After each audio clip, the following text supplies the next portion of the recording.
Bawal yun. Bawal yan. Any form of bribery, whether with government funds or private funds, bawal yan. And even I believe the COMELEC has said this, na kung mapatunayan nga na nagbigay ng pera, that's an illegal activity. So, bawal yun. Bawal yun. I mean, Marcos has filed a resolution on this issue. She's leading the Committee on Electoral Reform. So we can await their committee hearing and let's await her findings. The Constitution is the supreme law of the land. It is an enduring symbol of our democracy, enshrining the foundations of our nationhood and reflecting the consensus of our citizenry. While we respect and recognize the people as our sovereign, with the right to call for constitutional change, we must guard against any attempt to revise the Constitution by exploiting our democratic processes under the guise of a People's Initiative. The People's Initiative on Article 17, Section 1 of the Constitution stoked fears of the unknown among our citizens. Any proposal to amend or revise the Constitution must identify the provisions being changed, containing their full text, but most importantly, must be forthcoming on the impact, effect, and true intention behind the proposed changes. Only then can they be presented for approval to the people, our sovereign, from whom all powers emanate. The proposal subject of the People's Initiative could have led, or could lead, rather, to a constitutional crisis, destabilizing our bicameralism and upsetting the systems of checks and balances. While the Senate is vehemently opposed to a dilution of its participation in the task of reviewing the Constitution, we exercise all restraint because in any conflict, it is always the people who stand to suffer the most. For this reason, I, together with the leadership, Senate President Pro Tem Lauren Legarda, met with President Ferdinand Marcos Jr. and the leadership of the House of Representatives on January 11 before Divan de Honor in order to raise concerns on the proposed amendment contained in the People's Initiative. The President agreed with us that the proposal was too divisive and asked the Senate to instead take the lead in reviewing the economic provisions of the Constitution. In this way, we can preserve our bicameral nature of legislation. While the Constitution must be reviewed in keeping with the demands of the present and possibilities of the future, we believe that we must first exhaust all avenues open to us through policy making and legislation. That is precisely what the Senate did when we enacted amendments to the Public Services Act and liberalized many industries to attract foreign investments, encourage competition, and improve the delivery of basic services to our countrymen. The Senate stands firm behind the Public Services Act as a landmark piece of legislation that reforms our economic landscape. We, however, and I'd like to repeat, we, however, recognize that the case assailing the Constitution of Republic Act number 11659 or the amendments to the Public Services Act is currently pending before the Supreme Court. As such, the Senate commits that it will work with the House of Representatives to remove all doubts on the constitutionality of the law by ensuring that the liberalized policies contained in the Public Services Act can be implemented and relied on by investors as an enduring policy. It is only in this respect the Senate can agree to modify the Constitution. The framers of the Constitution deliberately ensured that modifying it will be an arduous process, never to be taken lightly. We wish to assure the people that in reviewing the economic provisions of the Constitution, we will be circumspect. We are guided by the knowledge that our sovereign is watching, and that the work we should do represents no interest other than the people's interest. So that is my statement, ladies and gentlemen, of our friends in the media and the people watching us in live in TV and radio as well as social media. Yes, Megan. Sir, you said that President Marcos parang commanded you that Senate will take the lead in terms of amending the Constitution.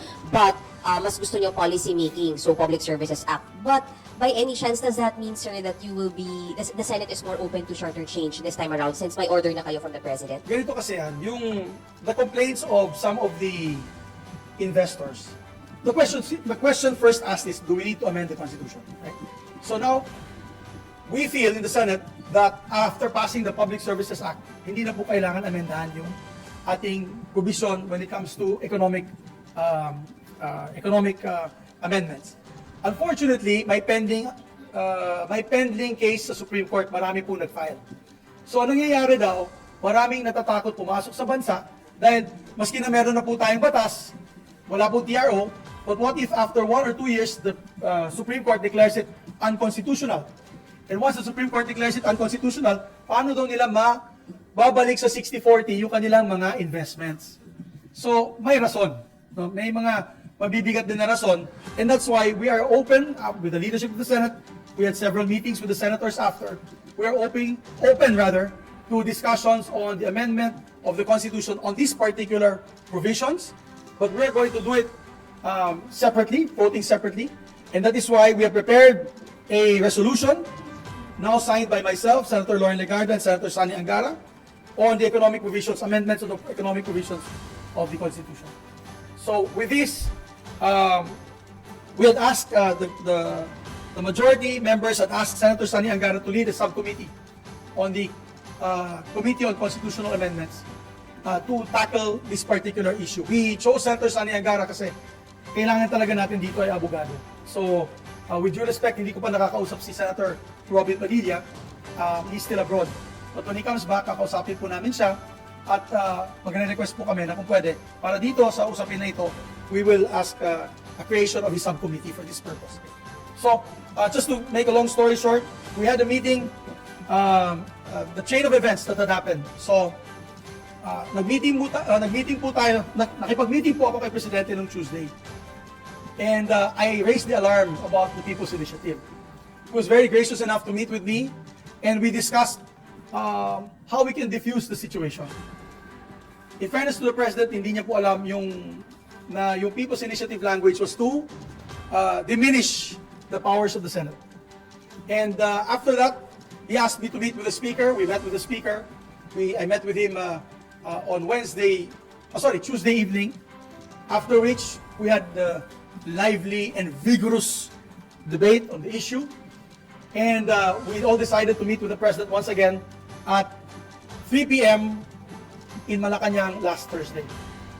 In that meeting, we were there early, so we met together with Senator Lauren Legarda, kasama po namin si Congressman Sandro Marcos, Sap Anton Lagdameo, and the Speaker and myself. In that meeting, we discussed the scenarios. And of course, I defended the position of the Senate na talagang malabo yan kasi as far as we're concerned, their plan is unconstitutional because we are a bicameral system of government. Kaya, nung pagkita po natin kay Presidente, we decided, the President, first of all, and I'd like to thank the President for his comment that the PI is too divisive. And he even mentioned news items from the major networks that he watched the night before. Sabi, nagkakagulo na, bakit nagkakaganyan, may bayaran. And he even said na, and I thank the President for this, because he even said na, ako dati ako senador. Bilang dati senador, hindi din ako papayag na ma-undermine o ma-diminish ang kapangyarihan ng Senado sa pagdating ng usaping bicameralism or bicameral form of government. So maganda po ang direksyon ng Pangulo. And ang sabi niya sa akin at kay Speaker, sabi niya, why doesn't the Senate take the lead in the discussions of the economic provisions and then you approve your version which the House can adopt? So that was the position of the President. Para hindi na tayo maglalagay pa kung ano-ano pang mga amendments na sa tingin natin ay magagalit ang taong bayan. So, that was quite clear in the meeting. And that's why in the Van de Honor, medyo smiling na po kami ng Speaker of the House at ang Presidente ng Senado because we were able to resolve that very big issue. That night, nag-meeting po kami with the senators. We had about 14 senators that met that night. and we discussed the possibilities. Nakuha ko naman po yung full support ng majority members of the Senate. We were also there. We also had a member of the minority there, Senator Rizzo Ontiveros. And of course, we said to her that I would like to wait for the resolution of that filed measure of the good Senator from Ilocos Sur or Ilocos Norte, Senator Amy Marcos, and we'll wait for the outcome of that hearing before we make a decision.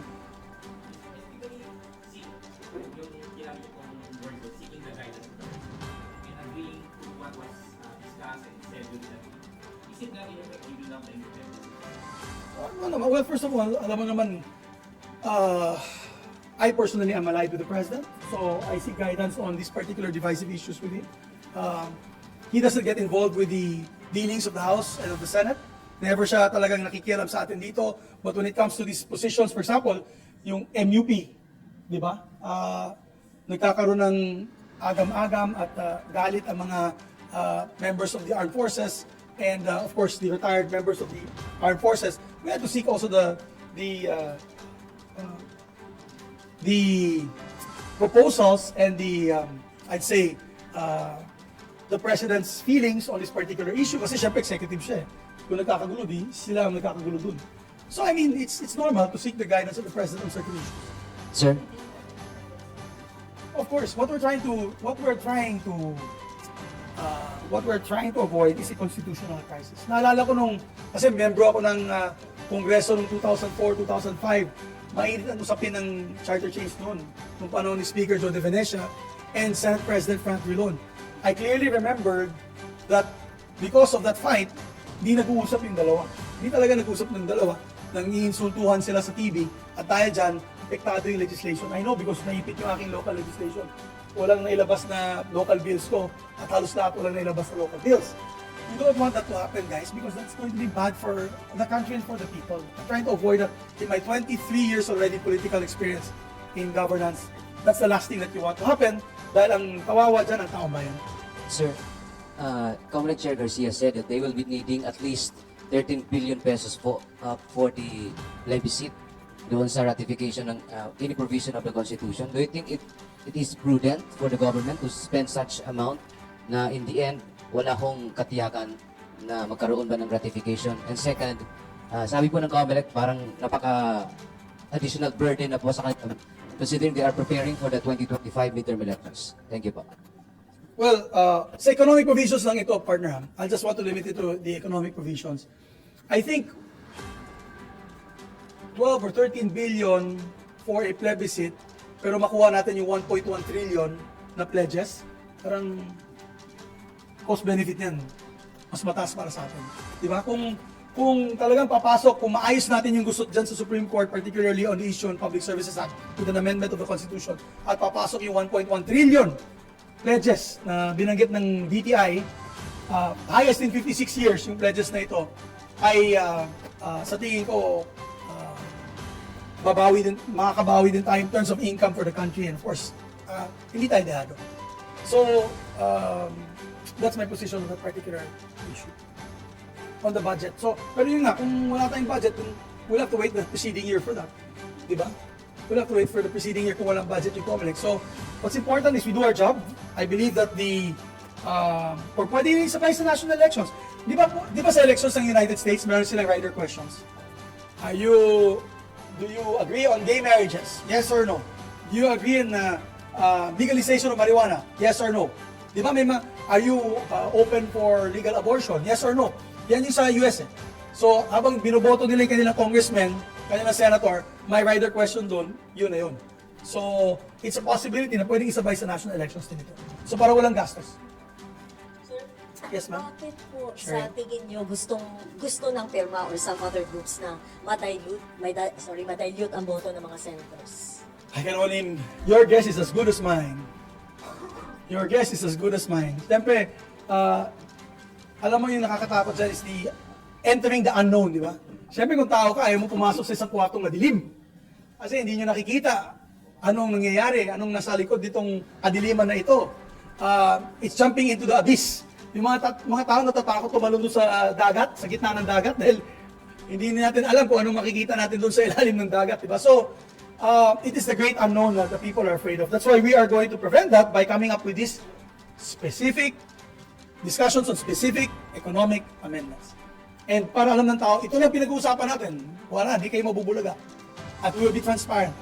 So, mas maganda yun kaysa ikapon ang Senado, tapos may yung isang grupo ay tatawag po ng isang assemblea, and then, maski na wala po kaming partisipasyon doon, to be honest, pwede nilang repasuhan ang buong konstitusyon, pati yung mode of government natin.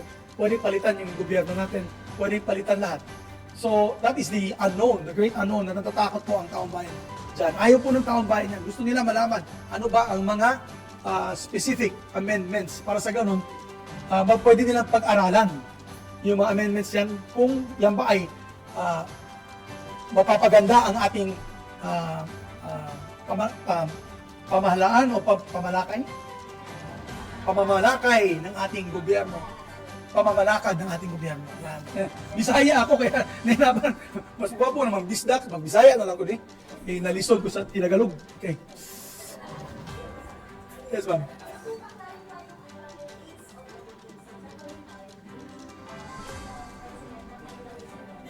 No. January 5 ko nalaman yung January 5 nalaman ko na may ganung klaseng question sa PI. And then shortly after Tuesday last week was what day? I met with the President on the 9th, kami ng dalawa. And then I met with the Speaker once again on the evening of the 9th to confirm the meeting with the President, all three of us on the 11th. Kaya hindi muna ako nagsalita because I wanted to see the total picture, ano bang kalalabasan nito.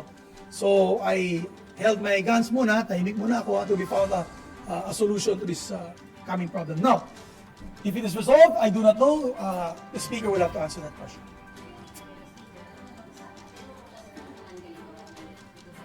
Medyo mainit ang usapin namin. It was a very colorful and vigorous discussion.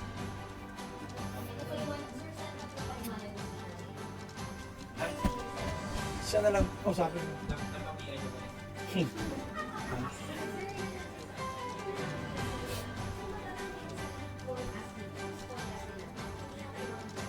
No need.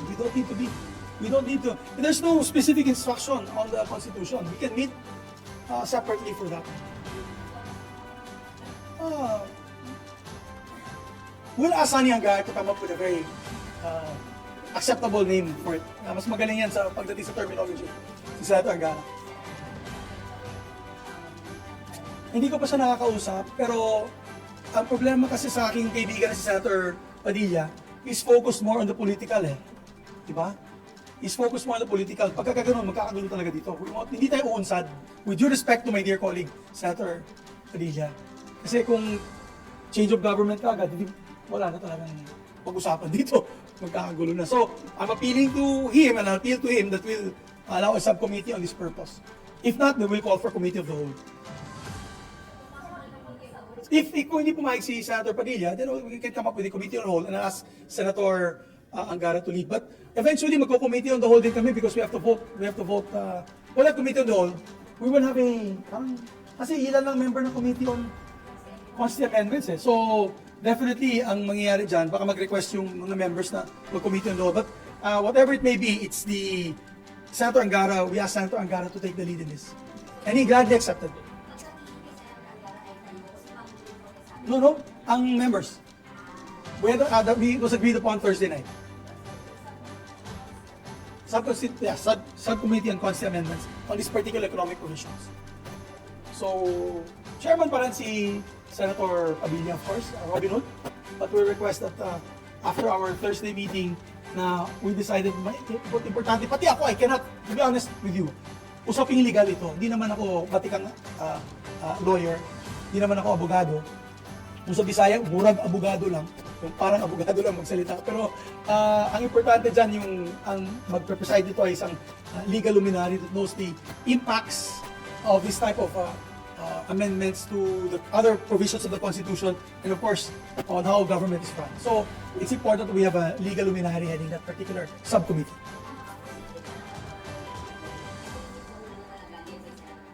What we discussed was sa subcommittee muna. para mag-upisa na yung hearings on this issue. They will invite all sectors.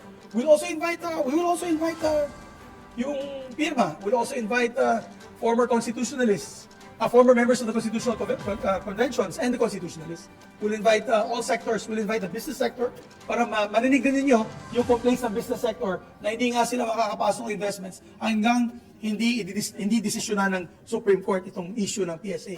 So, yan po ang stumbling block na yun.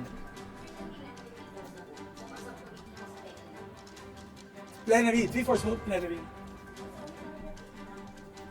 Wala pa, I can't give you a target date. I'm saying that maybe we can finish all the debates or all the committee hearings in the next 2 months. But I don't want to preempt what the chairman, Senator Angara, would want to give us a target date.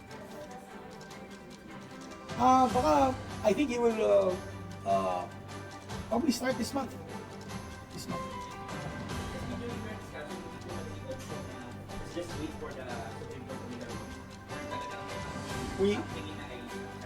Kasi we cannot wait.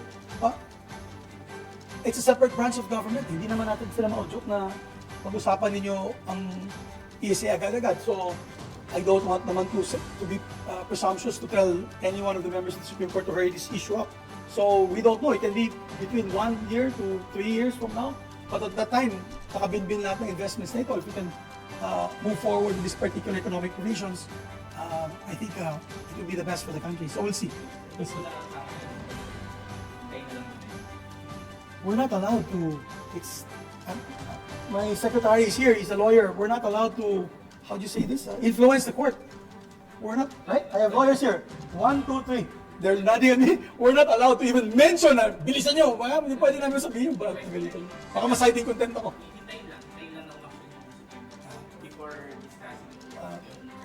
But waiting could entail costs in a long period of time. And cost, when I say cost or loss, what you call the loss of possible revenue. Dahil kung maghintay tayong 3 taon, baka pumunta na sa Vietnam yung mga kumpanya na ito. Remember, guys, may karibal tayo dito sa Southeast Asia. Number 1 investment destination is Vietnam. Even if we're all English speakers, wala na, hindi na hadlang sa kanila na hindi masyado magaling mag-English ang Vietnamese. Doon na sila pumupunta. So, yan ang actual situation on the ground. Yes, si Manong naman, kasi hindi pa. Manong naman.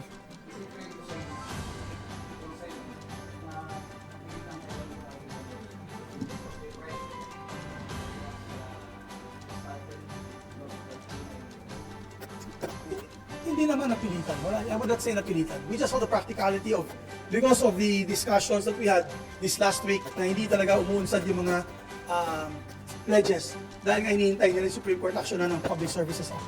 So, patalino naman siguro mga senador, nung pinag-usapan natin yan, they made the suggestion, let's amend this particular provision sa Constitution para maging constitutional na ang Public Services Act. But, kasi kung hindi, sayang naman po yung mga pledges na binanggit ng ating Pangulo at ng DTI sa ating bansa.